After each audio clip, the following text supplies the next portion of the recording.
प्रभाकरन, वेलुपिल्लई प्रभाकरन। इस शख्स को मरे 13 साल से ज्यादा का वक्त हो चुका है, लेकिन श्रीलंका में अब भी इसका नाम बड़े ही खौफ के साथ लिया जाता है। इस शख्स ने भारत के पूर्व प्रधानमंत्री की हत्या करवा दी थी, जिन्होंने खुद अपने हाथों से इसे बुलेट प्रूफ जैकेट दी थी। जी हां, अपनी मौत से पहले तक ये शख्स और इसका संगठन भारत में सबसे बड़े कुख्यात के तौर पर सुरक्षा एजेंसियों के निशाने पर था। आखिर क्यों प्रभाकरन और उसके लड़ाके गले में हर वक्त पहनते थे साइनाइड की माला? आखिर क्यों प्रभाकरन अपनी पिस्तौल कभी नहीं करता था खाली? आखिर क्यों तमिलों की स्वतंत्रता की मांग करने वाला प्रभाकरन नहीं खाता था चावल? उसके संगठन में जिसने भी इश्क किया, समझो वो जान से गया। महिला और पुरुष लड़ाकों को शादी या शारीरिक संबंध बनाने का अधिकार नहीं था, लेकिन खुद प्रभाकरन ऐसे बंधनों से आजाद था। उसने शादी भी की और बच्चे भी पैदा किए थे। तो आज हम खोलेंगे उसी प्रभाकरन की सारी परतें आपके लिए। इस शख्स ने श्रीलंका में उस आतंकी संगठन को खड़ा किया था जिसने तमिल संघर्ष के नाम पर श्रीलंका में इतना खून बहाया कि भारत समेत विश्व के कई देशों ने उसे प्रतिबंधित कर दिया था। आज हम बात कर रहे हैं एक देश के तौर पर श्रीलंका की संप्रभुता को चुनौती देने वाले खतरनाक आतंकी संगठन लिट्टे और उसके चीफ प्रभाकरन की, जिसे श्रीलंकाई फौज ने 18 मई 2009 को एक मिलिट्री ऑपरेशन में मार गिराया था। कहते हैं कि प्रभाकरन का संगठन लिट्टे आज भी सक्रिय है और इससे हमदर्दी रखने वाले लोग पूरे विश्व में फैले हैं। आपको जानकर आश्चर्य होगा कि दक्षिण भारत के तमिलनाडु में प्रभाकरन का समर्थन न केवल आम लोग बल्कि वहां के कुछ राजनीतिक दल भी करते हैं। आखिर क्या थी लिट्टे की गुत्थी और क्या है प्रभाकरन का भारत से जुड़ा कनेक्शन? नमस्कार, मैं हूं मेघना सचदेवा। प्रभाकरन ये वो नाम है जो श्रीलंका और भारत के इतिहास से जुड़ा है। वेलुपिल्लई प्रभाकरन तमिल अस्मिता के नाम पर श्रीलंका में अलग इलम की मांग करता था। उसके लिए उसने ऐसी कई हत्याएं करवाई जिससे न केवल श्रीलंका बल्कि भारत समेत पूरा विश्व हिल गया था। उसकी हत्या की फहरिस्त में केवल वीवीआईपी लोगों के नाम शामिल होते थे। ये वो नाम होते थे जो उसकी इलम की मांग का विरोध करते थे। प्रभाकरन को तमिल में थांबी भी कहा जाता था, जिसका मतलब होता है छोटा भाई। लगभग 3 दशकों तक श्रीलंका में खून की नदियां बहाने वाले वेलुपिल्लई प्रभाकरन की निजी जिंदगी का क्या था सच? प्रभाकरन श्रीलंका के तमिलगढ़ का कैसे किंग बन गया? कैसे उसके एक इशारे पर लड़के ही नहीं बल्कि लड़कियां भी शरीर पर बम बांधकर बन जाती थी ह्यूमन बम? आज जानेंगे सब कुछ।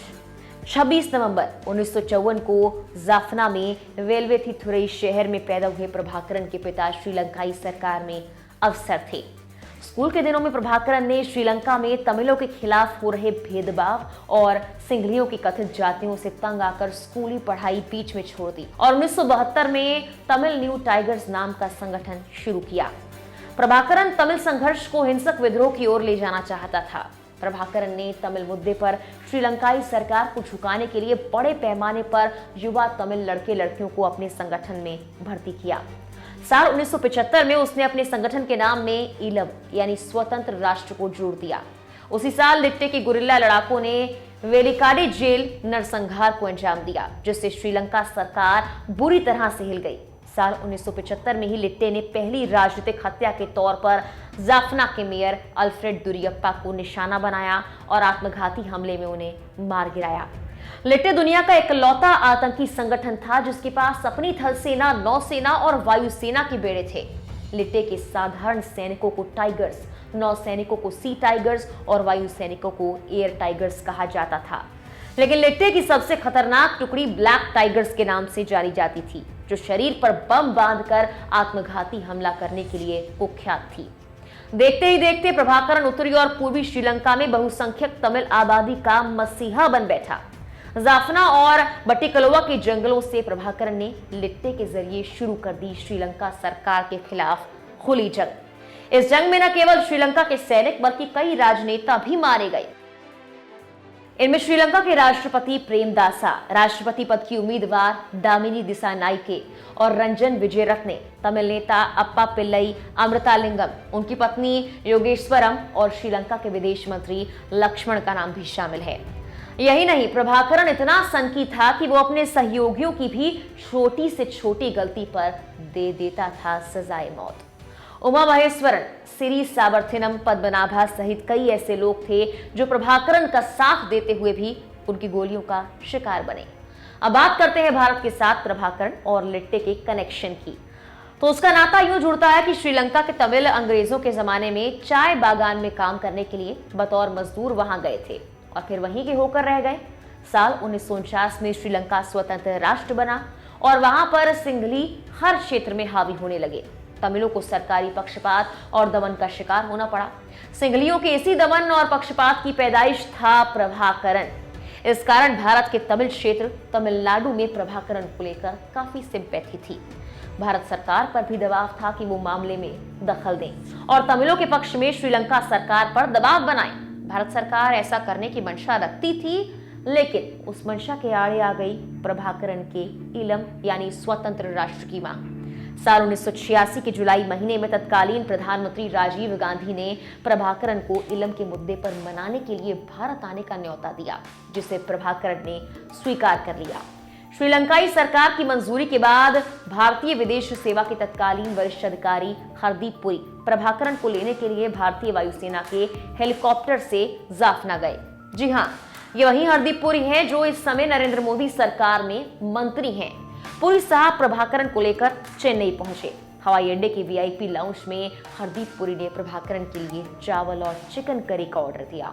हरदीप सिंह पुरी ने सोचा कि दक्षिण भारत और खासकर तमिलनाडु के लोग खाने में चावल ज्यादा पसंद करते हैं, इसीलिए प्रभाकरण को भी चिकन के साथ चावल पसंद आएगा। लेकिन प्रभाकरण ने चावल खाने से इनकार कर दिया।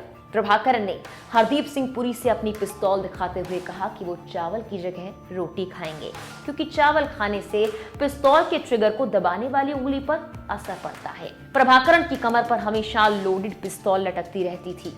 यही नहीं, प्रभाकरण अपनी शर्ट के पॉकेट में एक चेन से लटकाकर हमेशा साइनाइड की गोली भी रखता था, ताकि जरूरत पड़ने पर उसे खाकर अपनी जान दे सके। खैर, हरदीप सिंह पुरी चेन्नई से एक स्पेशल विमान में वेलुपिल्लई प्रभाकरण को बैठाकर दिल्ली ले आए। अशोक होटल में उसके ठहरने का इंतजाम किया गया, जहां हरदीप सिंह पुरी ने शांति समझौते की शर्तें वेलुपिल्लई प्रभाकरण के सामने रखी। लेकिन प्रभाकरण को ना तो हिंदी आती थी, ना ही अंग्रेजी। तब उसके साथी बाला सिंघम ने समझौते की शर्तों का तमिल में अनुवाद किया। शर्तें सुनने के बाद आग बबूला हुए प्रभाकरण ने फौरन समझौते को खारिज कर दिया। प्रभाकरण ने कहा कि उसे श्रीलंका में तमिलों के लिए इलम यानी स्वतंत्र राष्ट्र से कम कुछ भी मंजूर नहीं है। प्रभाकरण ने पुरी से कहा कि वो भारत सरकार से कोई बात तब तक नहीं करेगा जब तक कि बातचीत में तमिलनाडु के तत्कालीन मुख्यमंत्री एमजीआर को शामिल नहीं किया जाता है। प्रभाकरण की शर्त सुनने के बाद हरदीप सिंह पुरी भागे भागे 10 जनपद पहुंचे, जो उस वक्त प्रधानमंत्री राजीव गांधी का आधिकारिक आवास हुआ करता था। राजीव गांधी ने पुरी से प्रभाकरण की शर्त को सुनने के बाद तत्कालीन सीएम एमजीआर को फोन किया और उन्हें तुरंत दिल्ली आने के लिए कहा। दरअसल राजीव गांधी चाहते थे कि वो किसी तरह से प्रभाकरण को मना ले और वो इलम की मांग छोड़ दे। एमजीआर के दिल्ली पहुंचते ही बेहद गुप्त तरीके से प्रभाकरण को होटल अशोक से पीएम आवास यानी 10 जनपद लाया गया। बैठक में राजीव गांधी, एमजीआर और प्रभाकरण आमने सामने बैठे। प्रभाकरण ने राजीव गांधी के सामने तमिल में एमजीआर से कहा कि अगर इलम की बात नहीं मानी जाएगी तो कोई समझौता नहीं होगा। एमजीआर और राजीव गांधी ने प्रभाकरण को बहुत समझाया। श्रीलंकाई तमिलों के जीवन की रक्षा का वास्ता भी दिया गया। अंत में प्रभाकरण भारी दबाव के बीच भारत श्रीलंका समझौते के लिए तैयार हो गया। लेकिन कहते हैं कि यह प्रभाकरण की एक चाल थी। दरअसल बैठक में प्रभाकरण को इस बात का अंदेशा हो रहा था कि अगर वो इलम की मांग पर अड़ा रहेगा तो हो सकता है कि भारत सरकार उसे गिरफ्तार कर ले और श्रीलंका सरकार को सौंप दे। प्रभाकरण जीते जी श्रीलंकाई सरकार के हाथ नहीं आना चाहता था, इसीलिए उसने उस समय समझौते के लिए हामी भर दी। राजीव गांधी बेहद खुश हुए कि उन्होंने प्रभाकरण को मना लिया। जब 10 जनपद से प्रभाकरण निकलने लगा तो राजीव गांधी ने उसे रोका और राहुल गांधी को बुलाया। राजीव गांधी ने राहुल से कहा कि वो उनका बुलेट प्रूफ जैकेट लेकर आए। थोड़ी देर बाद राहुल गांधी वो जैकेट लेकर आए, जिसे राजीव गांधी ने प्रभाकरण को देते हुए कहा कि आप अपना ख्याल रखिएगा। भारत से प्रभाकरण की विदाई राजीव गांधी के जीवन की सबसे भारी भूल मानी जाती है। राजीव मंत्रिमंडल के कई सदस्य भी चाहते थे कि जब तक लिट्टे श्रीलंका में हथियार ना डाल दे, प्रभाकरण को भारत में ही रखा जाए। लेकिन राजीव गांधी नहीं माने और आगे चलकर उन्हें इस गलती की सजा अपनी जान देकर चुकानी पड़ी। प्रभाकरण श्रीलंका पहुंचते ही पलट गया। उसने जाफना से भारत में हुए शांति समझौते को खारिज करते हुए अपनी जंग जारी रखने का ऐलान कर दिया। इस बात से भारत के तत्कालीन प्रधानमंत्री राजीव गांधी को और श्रीलंका के उस वक्त के राष्ट्रपति जयवर्धने को काफी धक्का पहुंचा। 29 जुलाई 1987 को राजीव गांधी श्रीलंका की यात्रा पर कोलंबो पहुंचे। उन्हें श्रीलंका के राष्ट्रपति जयवर्धने के साथ पीस अकॉर्ड पर दस्तखत करना था। उससे पहले राजीव गांधी को गार्ड ऑफ ऑनर दिया जा रहा था। तभी अचानक से नौसैनिक विजिता रोहन विजय मुनि ने राजीव गांधी पर राइफल की बट से जानलेवा हमला किया। वो तो एसपीजी के मुस्तैद सुरक्षा जवानों ने राजीव को तुरंत आगाह किया और वो सही वक्त पर झुक गए, नहीं तो उस हमले में ही उनकी जान जा सकती थी। राजीव गांधी पर वो हमला उसी वेलुपिल्लई प्रभाकरण के कहने पर किया गया था, जिसे राजीव गांधी ने 1 साल पहले अपनी बुलेट प्रूफ जैकेट देते हुए कहा था, आप अपना ख्याल रखिएगा।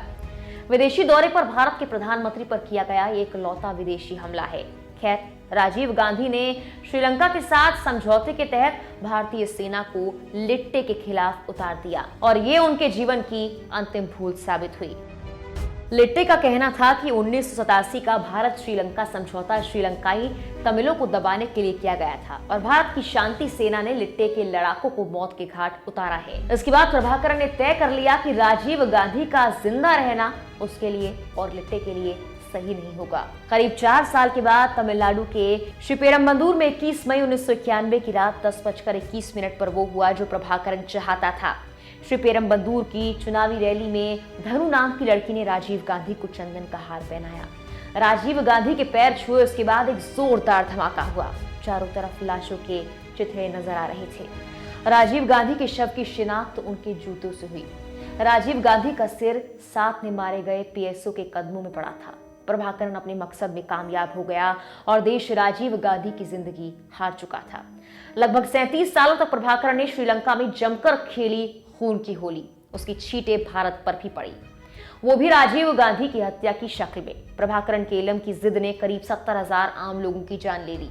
श्रीलंका सरकार ने प्रभाकरण के साथ कई बार समझौता करने की कोशिश की, लेकिन उसका इलम श्रीलंका को मंजूर नहीं था। साल 2006 में श्रीलंका के तत्कालीन राष्ट्रपति महिंद्रा राजपक्षे ने लिट्टे के साथ वार्ता की, लेकिन असफल होने पर सेना को आदेश दिया कि वो तमिल विद्रोह को सख्ती से कुचल दे। उसके बाद श्रीलंकाई सेना ने लिट्टे के ठिकानों पर जबरदस्त हमला करना शुरू किया। करीब 3 साल के संघर्ष के बाद जनवरी 2009 में सेना ने किलिनोची शहर पर कब्जा कर लिया। ये शहर लिट्टे का हेडक्वार्टर हुआ करता था। 18 मई 2009 को श्रीलंकाई सेना ने प्रभाकरण को मोलाएतवु में 3 तरफ से घेर लिया। चौथी तरफ विशाल समुद्र था। दोनों ओर से भयंकर गोलीबारी हुई, जिसमें श्रीलंकाई सेना ने लिबरेशन टाइगर्स ऑफ तमिल इलम यानी लिट्टे के दुर्दांत संस्थापक वेलुपिल्लई प्रभाकरण को मौत के घाट उतार दिया। इसके साथ श्रीलंका से खत्म हुआ प्रभाकरण का खौफ। वो प्रभाकरण जो श्रीलंका, भारत समेत तमाम देशों में कुख्यात था, वही श्रीलंकाई और भारतीय तमिलों के बीच मसीहा भी था। फिलहाल के लिए इस वीडियो में इतना ही। इस तरह के और वीडियोस के लिए आप हमारे चैनल लोकमत हिंदी को सब्सक्राइब जरूर कीजिए।